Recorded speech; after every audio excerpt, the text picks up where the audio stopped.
देखिए, एएनआई को जो राजनाथ सिंह डिफेंस मिनिस्टर ने इंटरव्यू दिया, जिसमें उन्होंने ये कहा कि वो कन्वर्जन हो रहा है और दूसरा कहा कि वो शादी के लिए कन्वर्जन के खिलाफ हैं। हम डिफेंस मिनिस्टर के इस इंटरव्यू का स्ट्रांग ऑब्जेक्शन लेते हैं उनके इस जुमले के ऊपर, इसलिए कि भारत का संविधान में किसी को भी इजाजत है कि वो अपना मजहब तब्दील करे, चाहे कोई हिंदू हो जाए, कोई मुसलमान हो जाए, कोई ईसाई हो जाए, बौद्ध मजहब को अपना ले या कोई सिख हो जाए। अगर कोई मजहब तब्दील करता है तो वो अपनी भारत की सिटीजनशिप को नहीं खोता है।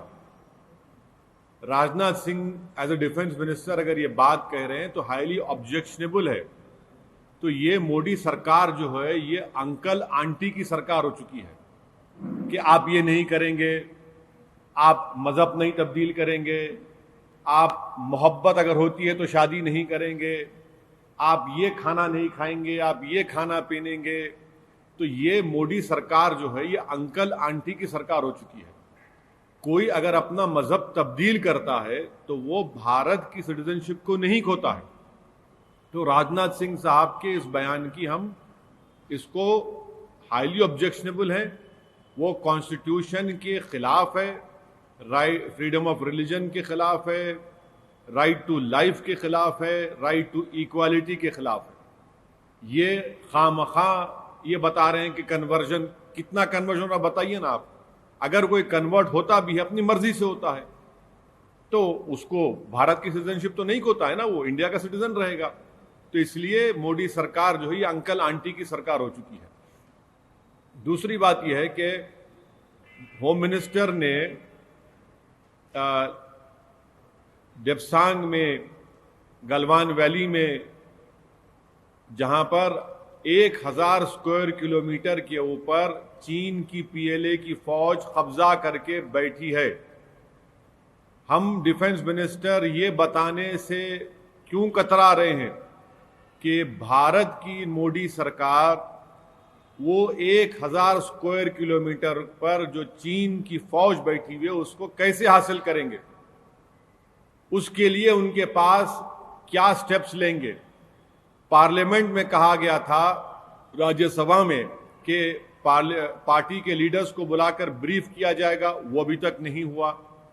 आखिर क्यों मोदी सरकार आप जैसे मीडिया के लोगों को क्यों नहीं लेके जाती लद्दाख के पास, क्यों नहीं लेकर जाती डेप्सांग वैली में, क्यों नहीं ले जाकर दिखाती कि कहां पर वो चीन की फौज कहां तक आ गई।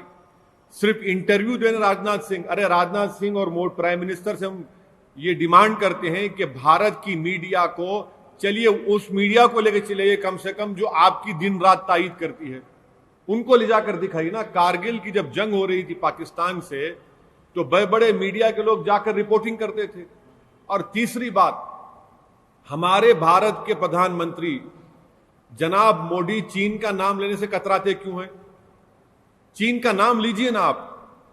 हमने अपने 16 सिपाहियों को वहां पर खो दिया। जिस जगह पर भारत के सिपाही शहीद हुए, क्या वहां पर हम पेट्रोलिंग कर सकते? नहीं कर सकते।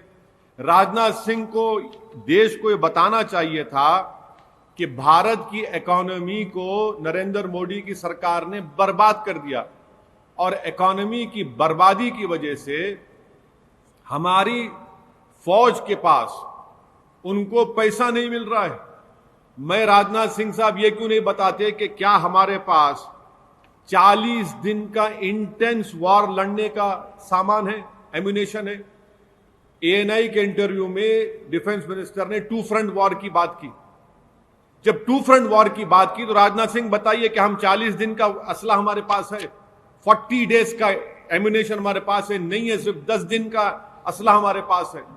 राजनाथ सिंह ये क्यों नहीं बताते कि बहैसियत रक्षा मंत्री के उनका एक डायरेक्टिव है। क्या डायरेक्टिव है कि 40 दिन का इंटेंस एक्सपेंडिचर होगा, आपके पास 10 दिन का एम्यूनेशन लड़ने के लिए। टू फ्रंट वॉर की आप बात करते हैं। राजनाथ सिंह ये बता दें कि नेवी ने कहा था कि हमको 200 शिप्स की जरूरत है, आज क्यों डिफेंस मिनिस्टर 175 नेवी शिप्स की बात कर रहे? क्वाड करके क्वाड आके लड़ेगा हमारी लड़ाई? हमारे सिपाहियों के पास राइफल नहीं है। नरेंद्र मोदी ने अमेठी में जाकर AK-203 इस फैक्ट्री का इनॉग्रेट किया। भाई एक राइफल निकली क्या अमेठी से AK-203? बताइए, वो तक नहीं, इनके पास नहीं है। आप साजो साम, जनरल कंडूरी की रिपोर्ट है स्टैंडिंग कमेटी की, वो बीजेपी के चीफ मिनिस्टर रह चुके हैं, जनरल है, उनकी रिपोर्ट है। तो हर महाज पर राजनाथ सिंह साहब जो टू फ्रंट वॉर की बात करते हैं, अरे भाई आप चीन को दबाइए ना। आप चीन को नहीं दबाएंगे, आपकी सरकार दबाएगी किसानों को, आपकी सरकार दबाएगी जो सीए के खिलाफ प्रोटेस्ट करते हैं। चीन को दबाइए ना, 1000 स्क्वायर किलोमीटर हासिल करिए। मैं ऑन रिकॉर्ड कह रहा हूं कि चीन 1000 स्क्वायर किलोमीटर कब्जा करके बैठा है। तीसरी बात जो आप, और एक सवाल क्या था आपका? हाँ, लफ्जियात पे बोलिए।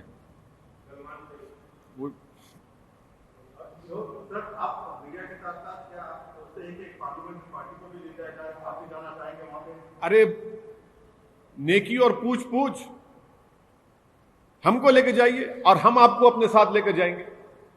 अरे हमको लेके मत जाइए, कम से कम मीडिया को तो लेके जाकर दिखाइए ना। क्यों नहीं, बात ही नहीं कर रहे।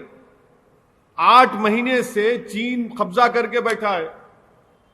अब जैसे ही मार्च अप्रैल आएगा, जब बर्फ पिघल जाएगी, फिर चीन गड़बड़ करेगा वहां पर। आखिर ये सरकार, प्रधानमंत्री चीन का नाम लेने से क्यों डरते हैं? बोलना चाहिए ना। आप तमाम को लेकर जाइए ना, छोड़िए, हमारे को छोड़िए, हम तो एंटी नेशनल हैं, क्या क्या बोलते हैं, छोड़िए जो भी है। आपको लेकर जाइए, आप लोग तो देशभक्त हैं, आप तो माशाल्लाह से मोदी सरकार की तारीफ भी करते हैं आप लोग। आपको लेकर जाइए ना, ले जाकर दिखाइए वहां पर क्या हो रहा है, किस हाल में हमारी जमीन पर चीन बैठा हुआ है।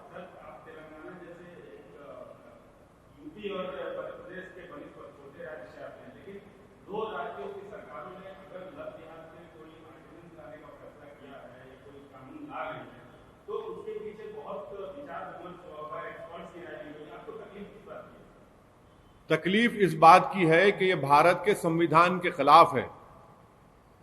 तकलीफ इस बात की है कि भारत के संविधान को ये संघ परिवार के लोग उससे नफरत करते हैं, संविधान से। और अगर संविधान को पढ़ लेते तो उनको मालूम होता कि right to life, right to liberty, freedom of religion हमारे संविधान का फंडामेंटल राइट्स है। कोई सरकार उससे छेड़छाड़ नहीं कर सकती। अगर ये सुप्रीम कोर्ट के जजमेंट्स पढ़ लेते, प्राइवेसी का जजमेंट पढ़ लेते, 377 का जजमेंट पढ़ लेते, तो सुप्रीम कोर्ट ने साफ तौर पर कह दिया है कि आपकी पर्सनल लाइफ में सरकार का कोई इंटरफेरेंस नहीं हो सकता है। आप होते कौन है कि मैं किससे शादी करूं ना करूं? आप उठाकर देख लीजिए, आज हाईकोर्ट का एक जजमेंट आया, 2 लड़के और लड़की जो शादी के एज के नहीं थे मगर साथ रहना चाहते थे, कोर्ट ने कहा कि आप रह सकते हैं साथ। आप होते कौन है ये कानून बनाने वाले? अच्छा, अगर कोई मजहब तब्दील करता है तो क्या इंडिया का सिटीजन नहीं रहता वो? अगर कोई मुसलमान हिंदू होता है या हिंदू मुसलमान होता है, कोई क्रिश्चियनिटी अडॉप्ट करता है, कोई बौद्ध मजहब को अडॉप्ट करता है, तो क्या भारत का सिटीजन नहीं है? क्या कहना चाह रही है सरकार? ये देखिए, फ्रीडम ऑफ रिलीजन में प्रोपोगेशन और कन्वर्जन भी है, कॉन्स्टिट्यूशन का हिस्सा है वो। हमको तकलीफ इसी बात की है कि संविधान की धज्जियां उड़ाई जा रही हैं।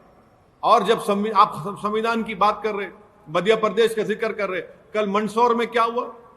एक मस्जिद के ऊपर पूरे संघ परिवार के लोग मस्जिद के ऊपर चढ़ के आप झंडा लगाते अपना, और 2 दिन पहले प्रधानमंत्री बोलते कि पब्लिक प्रॉपर्टी को डैमेज मत करो।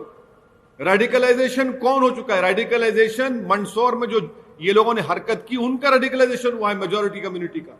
इनको डीरेडिकलाइज करने के लिए क्या कर रही है सरकार? डीरेडिकलाइज नहीं कर रहे उनको आप और रेडिकलाइज कर रहे हैं, इस तरह के कानून बनाकर नफरत फैला रहे हैं। मंदसौर में जो कुछ हुआ उसकी जिम्मेदारी शिवराज चौहान की सरकार पर आज होती है। ये शर्मिंदगी की हद है। अफसोसनाक बात है कि एक जुलूस जाता है और मस्जिद के ऊपर जो दिल्ली में हुआ था वो दोबारा हो रहा है यहां पर।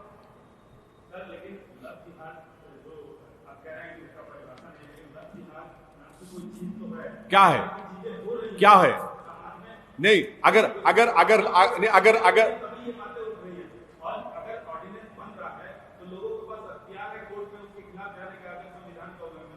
क्यों? सरकार के संविधान के खिलाफ कानून मानते रहे, हम कोर्ट को जाएं? सरकार बनाती क्यों संविधान के खिलाफ कानून को? सरकार को तो शर्म आनी चाहिए कि कितने इलाहाबाद हाई कोर्ट में, दूसरे हाई कोर्ट में तो एक के बाद उनके जजमेंट खिलाफ आ रहे हैं उनके ऊपर। कोर्ट को जा सकते क्यों? अरे भाई, कोर्ट को जाने का अख्तियार सबको, तो आप संविधान के खिलाफ कानून बनाएंगे और कोर्ट को जाएंगे। बुनियादी बात यह है कि आपको कोई राइट नहीं है मेरी पर्सनल लाइफ में इंटरफेयर होने का। मैं किससे शादी करूं, मैं क्या खाना खाऊं, मैं क्या कपड़े पहनूं, अरे आप तो ऐसा कर देंगे फिर तो मैं हिल नहीं सकूंगा। फिर आप कहेंगे नहीं, सुबह 3 बजे रात को उठ जाओ, सुबह दोपहर में 1 घंटा सो जाओ और इतना खाना खाओ, ये खाना मत खाओ। अरे आप कौन है भाई? जमहूरियत में मुझे अख्तियार है कि मैं कानून के दायरे में रहकर अपनी जिंदगी गुजारूंगा। आप मुझ पे रेस्ट्रिक्शन लगा रहे हैं। क्या ये किम जोंग की सरकार हो चुकी है? क्या डिक्टेटरशिप है यहां पर? नहीं होगा। हम इसके खिलाफ, ये संविधान के खिलाफ, और हर एक को इसके खिलाफ आवाज उठानी चाहिए। हाँ हाँ हाँ, फिर बोलिए क्या कर रही है सरकार? ये what is the government doing? What is the government doing?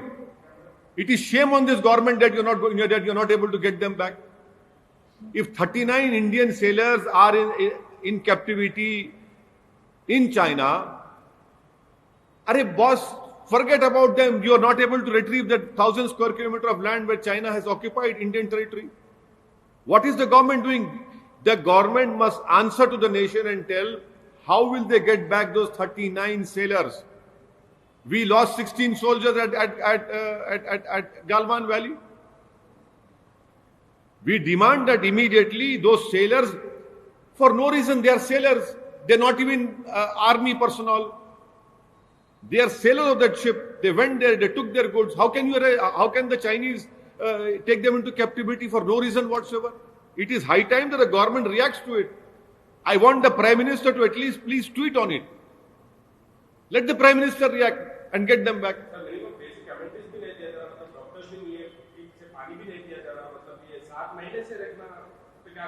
It is highly objectionable. The Chinese government is violating all international treaties, and the Chinese government must give them all the proper respect. They are not prisoners of war. They are, for God's sake, they are sailors who belong to a ship who went over there. They were taking trades over there, carriage over there. How can the Chinese? Why isn't the government responding to it? Why isn't the Modi government lodging this strong protest with the Chinese government? Why has the government not called the Chinese ambassador to the Ministry of External Affairs office and lodged the strongest protest? Why has this not been done? So today is the 6th round of talks between the center and the farmers. We have been seeing farmers' agitation since last 1.5 months. Today is the 6th round of talks. We do not see any coming to this. No, there is a very easy way out for the government. The Prime Minister should tell the nation that they are going to amend the law and include MSP in that. Or the Prime Minister can take back those 3 bills, simple as that. The Prime Minister is willing to speak to farmers of Arunachal Pradesh, he went and met the farmers in Gujarat. Why can't the Prime Minister take this simple measure of assuring the nation that we will amend the act and incorporate that MSP will be given, or they can easily take back those bills. It is not an ego issue. These are our farmers, and they have been doing protests in thousands over there. They are doing, thousands of farmers are doing a peaceful protest. We must stand with them. We must understand that their demands are genuine. It is in the national interest that the Modi government should accept their demands. The center has been saying that this farm bill will benefit them.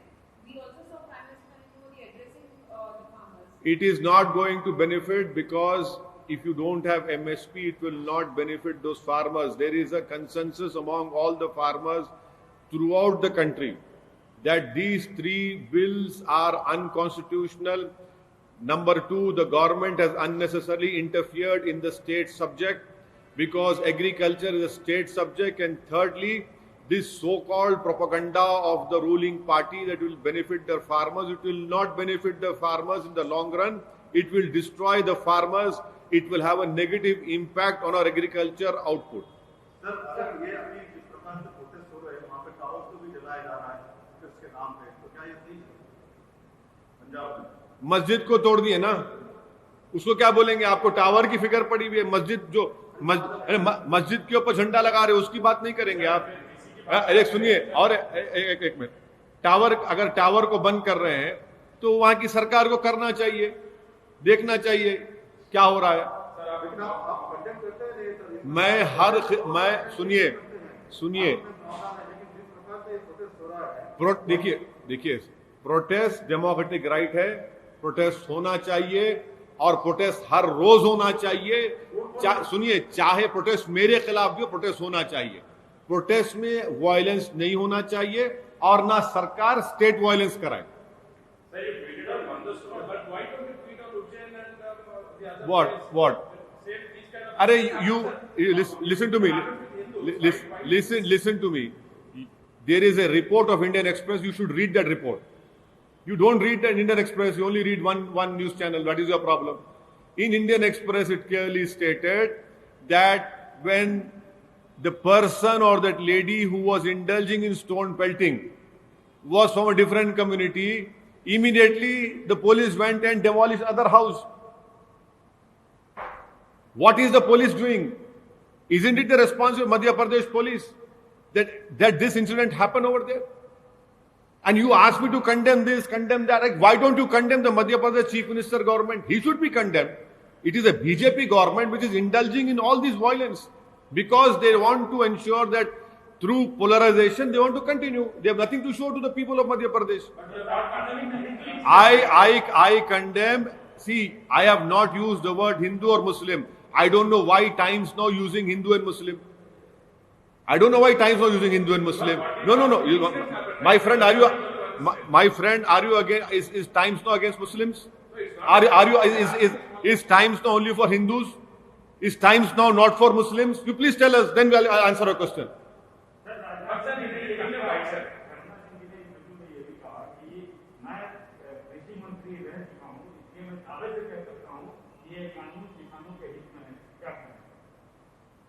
ये जो इतने हजारों की तादाद में जो किसान एहतजाज कर रहे हैं, आपकी बात को मानने को तैयार नहीं है, देश आपको मानने को तैयार नहीं है। जब आप खुद किसान रह चुके हैं तो राजनाथ सिंह को तो समझना चाहिए था इन बातों को, उनको तो उठकर आगे आकर कहना चाहिए था। एमएसपी का आप दे दीजिए ना, एमएसपी आप क्यों नहीं करते अमेंड? अच्छा, और एक बात सुनिए, फूड सिक्योरिटी एक्ट में एमएसपी लिख दिया आपने। आप पढ़े food security act? Food security act में एमएसपी लिखा हुआ, इसमें लिखो ना भाई, क्यों नहीं लिखती आप इसमें? आप उसमें क्यों नहीं लिखते? आप लिख दीजिए ना, खत्म हो जाएगा प्रोटेस्ट पूरा। आप किसान रह चुके हैं और अब किसान की पीड़ा को नहीं समझ रहे हैं आप। ये तो उनके जख्म पे नमक छिड़क रहे हैं राजनाथ सिंह जिस तरह का बयान देकर। हाँ, बिल्कुल सबको दर्द हो रहा ना। दर्द वाकई में दर्द होता है ना तो उसकी दवा खाना पड़ता। आप दवाई नहीं खा रहे दर्द की दवा ये है कि आप एमएसपी लिख दीजिए या फिर आप वो तीनों कानून को वापस लीजिए।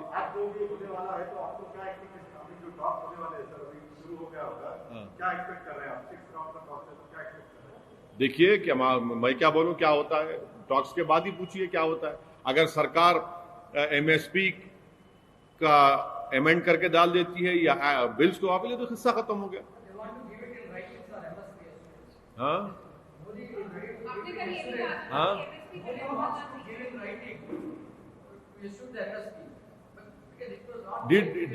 did Modi tell you that? No, let them give it to the farmers then in writing. बड़ी पॉलिटिकल पार्टियों ने बड़े लेवल पर कैंपेन शुरू कर दिया है, रोड शो हो रहे। कल हमने देखा ममता बनर्जी ने उसी बीरभूम में एक रोड शो किया जहां पर अमित शाह आए थे, उससे बड़ा रोड शो किया, उन्हीं आर्टिस्ट को भी स्टेज पर बुला दिया। ऐसा क्या फैक्टर है जो एआईएमआईएम को अभी तक वहां पर रोके हुए? एमआईएम को रोके हुए हैं? कौन रोके है? ऐसा क्या फैक्टर है? आपको क्यों लग रहा है रोके हुए?